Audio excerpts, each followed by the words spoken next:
but I just want to do a little film because I'm not going to be able to do any gardening for a month after a Friday morning because I'm having a cataract removed, and gardening is expressly forbidden for a month so I don't get mud in the eye, so to speak.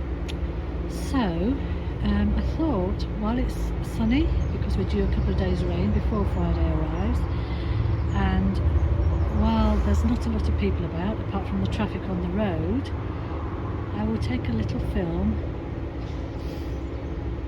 as a semi-farewell to my garden, but I'll still be up here interfering and picking things, hopefully. So the big thing that's changed, really, that's happened, is yesterday we had some tree surgeons to come up, cut off some big branches of an oak next door, and they had to cut it off on this side of the wall because they didn't have access. So they've given us the clippings that they shredded down for us. I presume it was easier than taking it to the tip, and my gardening colleagues have very kindly spread out a beautifully neat path that I can walk up, which I shall do now. It's like walking on an Axminster carpet. So up I go, and as you can see, things have really leapt into growth. It's lovely up here. So lucky, I can't believe it sometimes.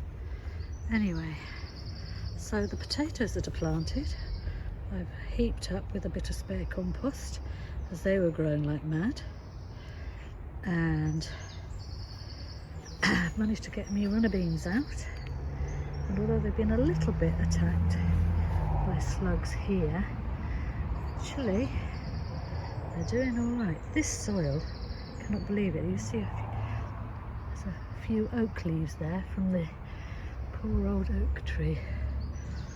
This is the culprit here. Beautiful thing. I didn't cut it all the way down, just where it was getting a bit dangerously tall. Potatoes are growing nicely. These onions are struggling a little bit. I don't think they get so much moisture, but maybe now the oak tree has been, now the oak tree has been cut back a bit, they might have access to a bit more moisture. I have peas here, and they are, I might pick some for my tea. Do you see those? Little mange too, which is what I put in here. I cannot believe this, because it is such a flourishing wildlife garden as well, that these lettuces have grown and survived and not been eaten. And to cap that, yesterday, despite it raining nearly all yesterday afternoon and last night, that is a courgette that I planted yesterday, not being touched. Can't believe me, look. Maybe they don't like Hoya to slither along. I might have discovered a very good slug deterrent there. So, and again, look at this garlic. No disease, no rust. Slight yellowing now because it's getting towards harvesting time. But aren't they doing marvellously? And more peas here. A little forest of, well, actually they're mange too.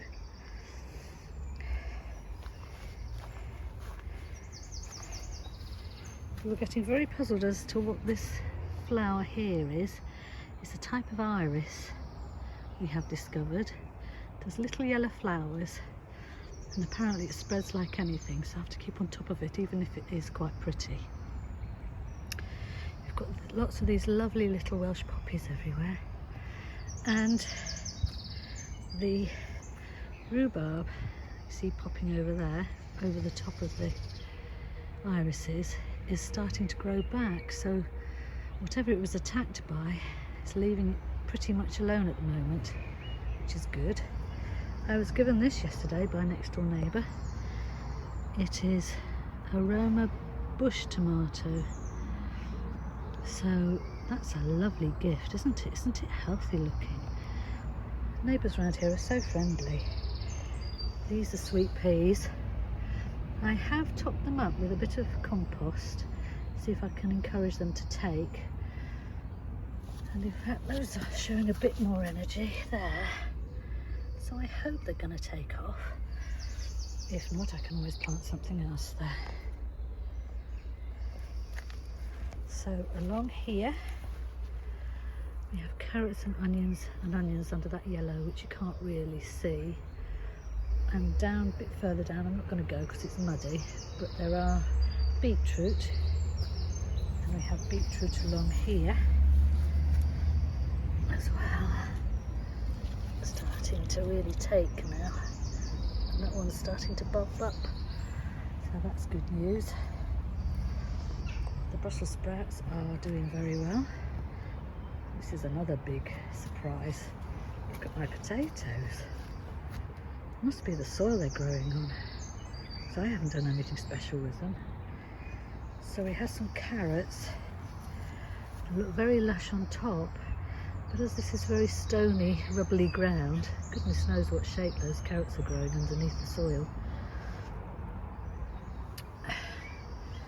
And another thing I've managed to do before my operation is get my tomatoes in. They're looking a bit weedy and yellow because we've not had a very good night. So I have covered them over. I've had some nets and some bubble wrap to keep the worst of the nights off, but they could do with some sun and warmth really. Peppers seem to be faring better, strangely. I'm not going to go up this slope because it's a bit slippery. The garlic has gone over and been trimmed back and it's quite slippy. But up there I've moved my compost bin and I cut off bits of holly in it to stop any creatures intruding. So I have that as a compost heap, and there is a bag of old leaves that I can top up with brown, but as you can see there's plenty of green to go in. It's just going to have to wait a few weeks now. That's all right. So I'll turn around, holding on to the laurel, and there we are. Isn't that a lovely sight? And we've had somebody else in the block who's decided they want to join our gardening gang, so now we are a gang of 4, but not in an ominous way. So I will come up, but I won't be doing any gardening, so I might be a bit grumpy. Because gardening keeps me sane and calm. Just a nice little walk along the top. I hope your gardens are all coming on lovely. Tomorrow we're expecting 43-mile-an-hour winds. So when I have a dry moment, I'm going to come along and do a bit of tying in just to make sure things don't collapse. This little structure here, I know it's not tall, but it's the sturdiest one I've ever had. So farewell for now, keep gardening and enjoying it.